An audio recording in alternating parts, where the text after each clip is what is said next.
मराठी मुलाच्या कथेमध्ये आपले स्वागत आहे. हाय मित्रांनो, कसे आहात? आजच्या कथेचे नाव आहे डॉक्टर आणि आई. हाय, माझे नाव रोहित. मी आहे कॉलेजला. माझे बाबा बाहेरच्या शहरात कामाला आहेत. मी आणि आई घरातच असतो.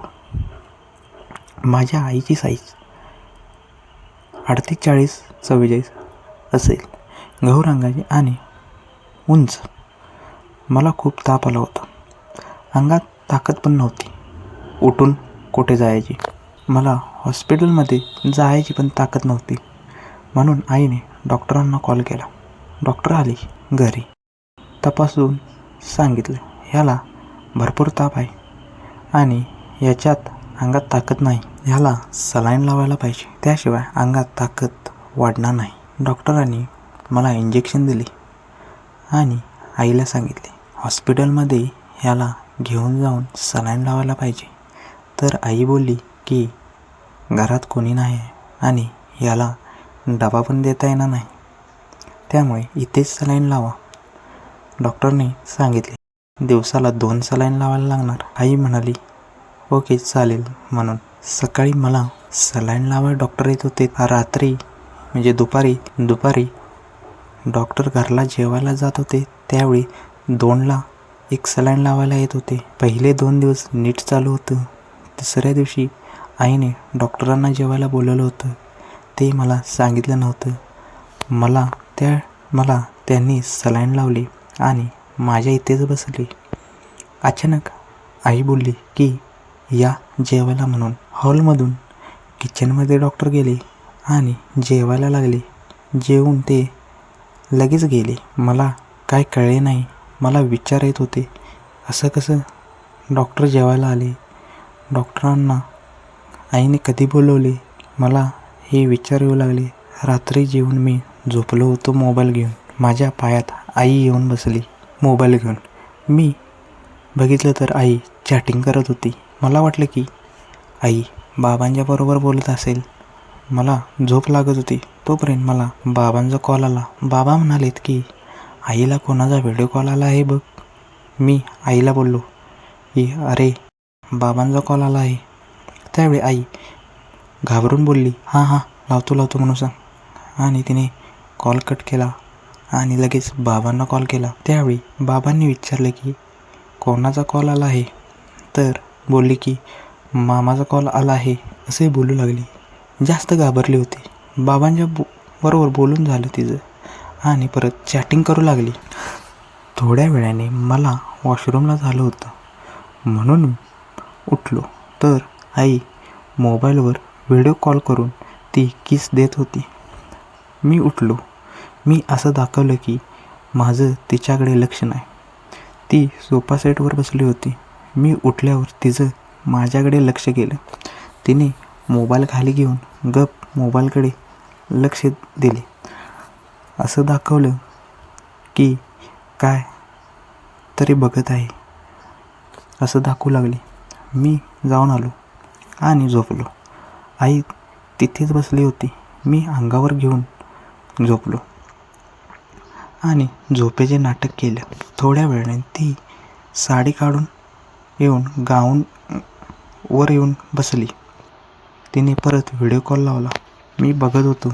थोड्या वेळाने ती चॅटिंगवर जास्तच घालत हसू लागली. लगेच तिने मोबाईल जवळ घेऊन तोंड उघडले आणि आग करून बसली. मला काय कळलं नव्हतं. नंतर तिने गाऊन वर केला आणि तिची चिमणी दाखवू लागली.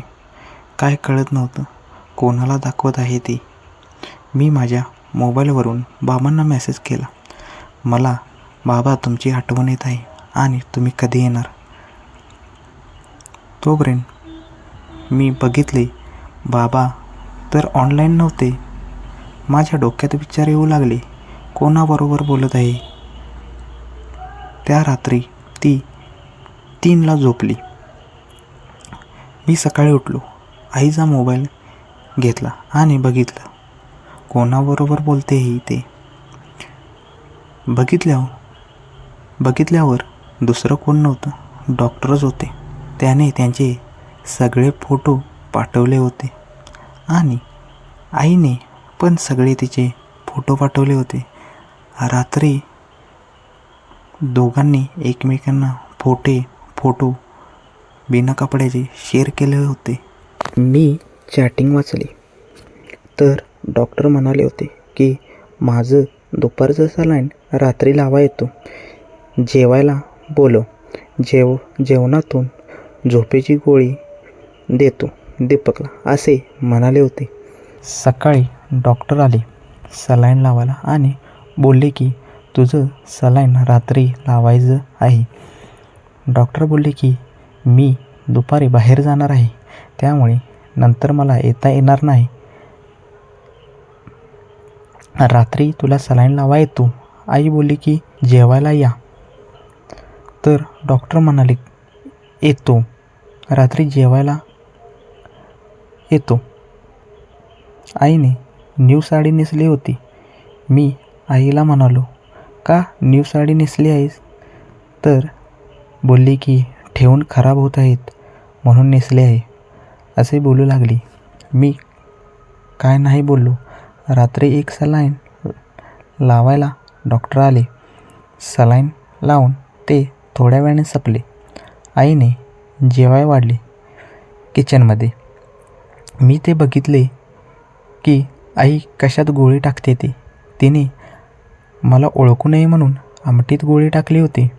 मी आईला म्हणालो की मी बाहेर बसतो तुम्ही बसा आत. असं बोलून मी माझे ताट घेऊन मी बाहेर जेवायला आलो. बाहेर येऊन मी आमटी बाहेर ओतून आलो. जरा जेवलो. मी तसंच आत गेलो आणि म्हणालो माझं पोट भरलं आहे. मला जास्त झोप येत आहे आणि मी झोपतो.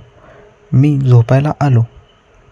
मी झोपत होतो तिथून मला आमच्या किचनमधलं सगळं दिसत होतं. 10 मिनटं झाल्यावर सगळं शांत झालं होतं. मी अंगावर घेऊन झोपलो होतो आणि मी डाव्या कुशीवर झोपलो होतो. जरा माझ्या डोळ्याच्या जवळचं अंगावर बाजूला केलं. बघितलं तर आई त्यांच्याजवळ जाऊन बसली होती आणि त्यांना जेवण चारवत होती. डॉक्टर पण आईला भरवत होते. लगेच डॉक्टरांनी आईला त्यांच्याजवळ घेऊन त्यांचं चालू झालं. जेवण सोडून त्यांचं जवळ येणं जास्त चालू होतं. थोड्या वेळाने दोघेही बाहेर हॉलमध्ये आले. त्यांचं चालू झालं. बघता बघता कधी दोघांनी जवळ येऊन कपडे काढू लागले ते कळले नाही. त्यांचं जवळ येणं जास्तच चालू होतं. सोफ्यावर डॉक्टरांना आईने ढकलले. डॉक्टरांचा पोपट आईने मोकळा करू लागली. 5 ते 7 मिनिटे झाल्यावर पोपटाने पाणी सोडले. आईने ते सगळे गिळले आणि म्हणाली मस्त मस्त आहे असे म्हणू लागली. डॉक्टरांनी आईला झोपवले. त्यांनी पिंजऱ्यातले पाणी काढू लागले. पिंजऱ्यात जीभ टाकली होती. 8 ते 9 मिनटे झाल्यावर पिंजऱ्यातून पाणी आले. आईने डॉक्टरांना सोफ्यावर बसवले. त्यांच्या पोपटावर बसली. नीट पोपट पिंजऱ्यात गेला होता. त्यांचा खेळ चालू झाला. भरपूर वेळ चालू होता.